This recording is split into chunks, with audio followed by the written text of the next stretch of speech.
Di samping memiliki keanekaragaman hayati yang tinggi, Indonesia juga dikenal sebagai wilayah yang memiliki keunikan dan keanekaragaman hayati yang bisa dilihat dari penyebarannya.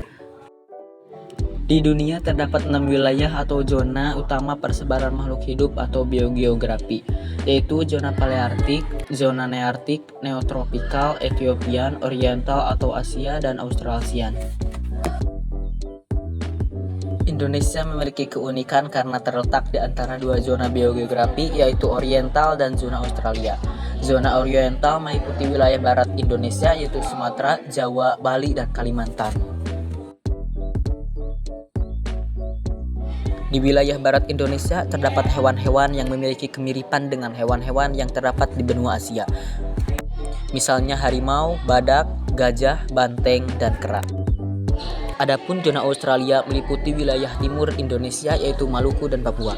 Hewan di wilayah ini memiliki kemiripan dengan hewan yang ada di benua Australia. Contohnya kuskus, walabi, platypus, dan kanguru.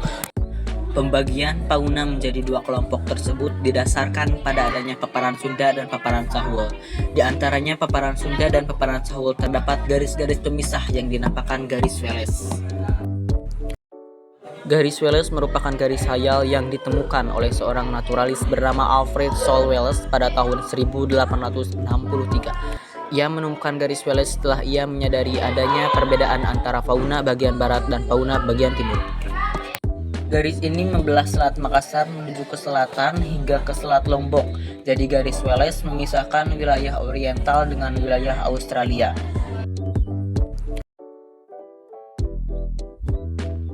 Namun selanjutnya pada tahun 1904, seorang zoologi dari Jerman bernama Max Weber berpendapat bahwa hewan-hewan yang ada di Sulawesi tidak semuanya tergolong ke dalam hewan Australia. Menurut Weber, di Sulawesi ada juga hewan yang memiliki sifat oriental, sehingga ia berkesimpulan bahwa hewan-hewan di Sulawesi merupakan hewan peralihan. Selanjutnya, Weber membuat garis pembatas di sebelah timur Sulawesi, memanjang ke utara melalui Kepulauan Aru. Garis ini kemudian dikenal sebagai garis Weber. Sebagai bukti, Sulawesi merupakan hewan peralihan, salah satunya adalah terdapat opasum dari Australia dan kera makaka dari Oriental. Selain Sulawesi, Nusa Tenggara juga termasuk dalam zona peralihan.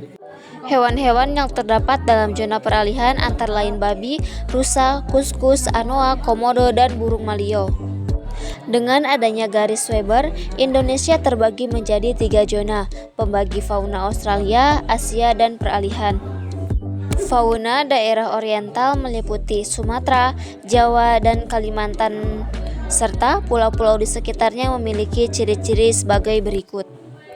Yang pertama, banyak spesifik hewan mamalia berukuran besar seperti badak, gajah, banteng, dan harimau. Yang kedua, terdapat berbagai macam jenis-jenis kera, terutama di Kalimantan yang paling banyak memiliki primata, misalnya orangutan dan bekantan.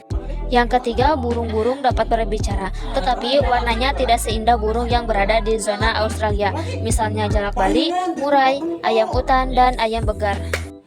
Flora di zona oriental memiliki ciri-ciri yang mirip dengan ciri-ciri tumbuhan Asia. Contohnya, tumbuhan jenis meranti-meranti, berbagai jenis rotan, dan berbagai jenis nangka. Bagian hutan tropis terdapat di bagian tengah dan barat, Sumatera, dan sebagian besar wilayah Kalimantan. Hal ini disebabkan sejarah biologi dulu bahwa dahulu dataran Sunda digabung dengan benua Asia.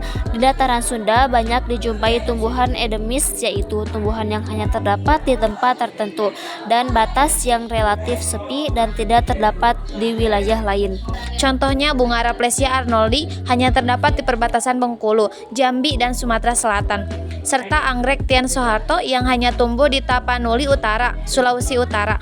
Fauna di Indonesia bagian timur Papua, Maluku, dan Nusa Tenggara relatif sama dengan Australia. Ciri-ciri yang dimilikinya adalah sebagai berikut. Yang pertama, mamalia berukuran kecil di Papua terdapat kurang lebih 110 spesies mamalia, misalnya kuskus dan opasum. Di Papua juga terdapat 27 hewan penggerak atau rodensia dan 17 diantaranya merupakan spesies endemis. Yang kedua adalah hewan berkantung. Di Papua banyak ditemukan hewan berkantung atau marsupilia. Contohnya kanguru. Ciri selanjutnya, tidak terdapat spesies kera. Spesies kera tidak ditemukan di daerah Australia, tetapi di Sulawesi ditemukan banyak hewan endemis, misalnya primata, primitif, tarsius, bakto, musang, babi rusa, anoa, malio, dan beberapa jenis kupu-kupu. Selanjutnya adalah jenis burung berwarna indah dan beragam. Papua memiliki koleksi burung terbanyak dibandingkan pulau-pulau lain di Indonesia. Kira-kira 230 jenis dan setengah diantaranya merupakan spesies endemis. Misalnya burung cendrawasih. Flora yang ada di zona Australia memiliki kemiripan dengan fauna di benua Australia.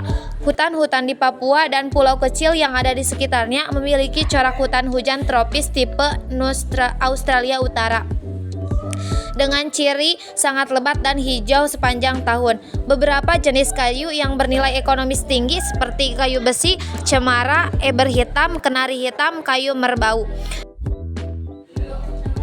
Indonesia memiliki banyak sekali hewan dan tumbuhan endemis, sehingga tergolong negara yang memiliki tingkat endemis tinggi di dunia. Sebagai contoh, di Sumatera terdapat siamang, bunga bangkai, bunga Rafflesia arnoldi, dan orang utan tapanuli. Selain di Sumatera, orang utan yang terdapat di Kalimantan. Sedangkan hewan endemis yang ada di Jawa antara lain macan tutul, badak bercula 1, dan banteng. Jenis endemis di Kalimantan contohnya adalah bekantan, burung rangkong, dan anggrek hitam. Anoa, babi hutan, burung maleo, dan kayu eboni merupakan beberapa contoh endemis di Pulau Sulawesi. Di wilayah Nusa Tenggara terdapat kayu cendana, di Pulau Komodo terdapat komodo. Adapun di Papua terdapat tanaman matoa, sagu, dan burung cendrawasih. Sekian pembahasan kami tentang keanekaragaman hayati dan biogeografi.